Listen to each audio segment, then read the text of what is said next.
नमस्कार, जय माता दी। भूत प्रेत, इस नाम को सुनते ही काफी लोगों को डर लगने लगता है, खासकर ये नाम अगर रात में लिया जा रहा हो। तो ये भूत प्रेत क्या है और कैसे बनता है, आज हम इसी विषय पर चर्चा करने जा रहे हैं। तो वीडियो को अंत तक और ध्यान से देखिएगा, क्योंकि मैं आपको पूरे प्रमाण के साथ इस चीज को समझाऊंगा। तो देखिए, भूत प्रेत क्या है, हमें सबसे पहले इस शब्द को समझना होगा कि भूत। तो भूत शब्द से तात्पर्य है जो बीत चुका है। अब इस भगवती महामाया के बनाए हुए संसार के कुछ नियम हैं, जिसमें से एक नियम यह भी है कि हम निरंतर गति करते रहते हैं। जैसे आज का समय बीत रहा है, हम धीरे धीरे आगे बढ़ते जा रहे हैं। पहले हम 5 साल के थे, अब 10 साल के हुए, यानी कि हम निरंतर गति कर रहे हैं। मगर भूत की स्थिति में क्या है कि वो आगे गति नहीं कर पा रहा है, आगे की योनि में बढ़ नहीं पा रहा है, आगे गति नहीं कर पा रहा है, तभी वो भूत है।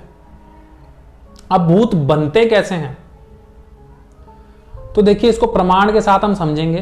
3 प्रकार के लोग भूत बनते हैं, जिसमें से सबसे पहला, जो लोग अपनी आयु से पहले ही मृत्यु को प्राप्त हो जाए, जैसे कि अकाल मृत्यु हो गई है, कोई दुर्घटना के कारण मृत्यु को प्राप्त हो गया, किसी ने सुसाइड कर ली, कोई बीमारी हो गई बहुत जल्दी उम्र में और उसको मृत्यु हो गई, तो ऐसे लोग भूत प्रेत की योनि को प्राप्त होते हैं। अब ऐसा क्यों? क्योंकि देखिए, इस सृष्टि में हर चीज का एक निर्धारित समय है। अगर आप शास्त्रों में काल चक्र के ज्ञान को पढ़ेंगे तो आप देखेंगे कि भगवान ब्रह्मा की भी एक निर्धारित आयु है, एक निर्धारित समय है उनका। कलयुग का समय है, सतयुग का समय है, हर चीज का एक समय है। ऐसे ही हर इंसान का एक समय होता है, मगर जब वो समय से पहले ही गुजर जाता है, तो ऐसी स्थिति में जो उसका जो आगे का समय है, जो समय उसको जीना था, उसे वह इसी लोक में काटना पड़ता है, मृत्यु लोक में।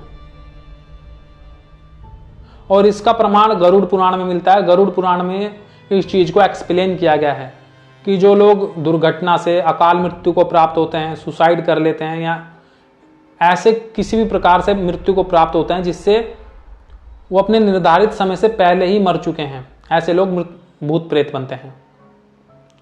अब दूसरा प्रकार, ऐसे लोग भूत प्रेत बनते हैं जिनके कर्म प्रारब्ध बहुत खराब होते हैं। अब इसका प्रमाण आपको शिव पुराण के महात्म्य में मिल जाएगा। उसमें एक कथा है जिसमें एक ब्राह्मण थे, उनकी पत्नी थी और बच्चे थे, सभी व्यभिचारी थे। मगर समय रहते बच्चे और पत्नी तो संभल जाती है, उनको ज्ञान हो जाता है और वो शिव पुराण की कथा करते हैं, अच्छे अच्छे कर्म करते हैं और मृत्यु के बाद अच्छे लोक में चले जाते हैं। और जो पत्नी होती है वो तो शिवलोक में ही पहुंच जाती है। मगर ब्राह्मण नहीं संभलता, जो भी दान पुण्य का पैसा है उसको वैश्यवृत्ति में लगाता है, जुआ खेलना इत्यादि ऐसे ऐसे कर्म करता है, और निर्धारित समय से पहले ही उसकी मृत्यु होती है और वो पिशाच योनि को प्राप्त हो जाता है। अब तीसरा जो प्रकार है वो बहुत विशेष है। जो लोग प्रेत योनि का पूजन करते हैं वह भी भूत प्रेत को प्राप्त होते हैं, यानी कि भूत प्रेत की योनि मिलती है उन्हें भी। अब इसका प्रमाण आपको गीता के अध्याय 9 श्लोक 25 में मिल जाएगा। उसमें भगवान श्री कृष्ण ने खुद कहा है कि जो देवत्व की पूजा करता है वो देवत्व को प्राप्त होता है, जो पितरों को पूजता है वो पितरों को प्राप्त होता है, जो भूत प्रेतों को पूजता है वो भूत प्रेतों को प्राप्त होता है, और जो मुझे पूजता है वो मुझे प्राप्त होगा। अब इस बात से काफी लोग चिढ़ जाएंगे, मगर वो सत्य को झुटला नहीं सकते, क्योंकि ऐसा बहुत हो रहा है कि इस योनि का पूजन हो रहा है और उनको देव रूप मान के पूजा जा रहा है।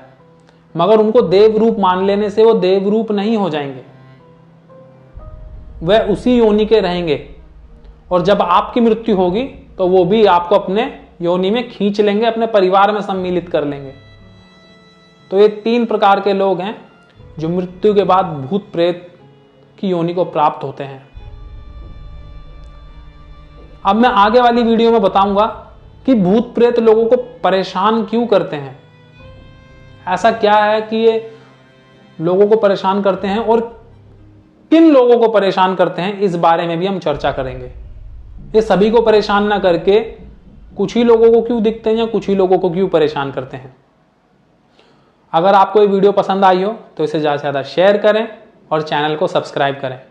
आपका बहुत बहुत धन्यवाद। जय माता दी।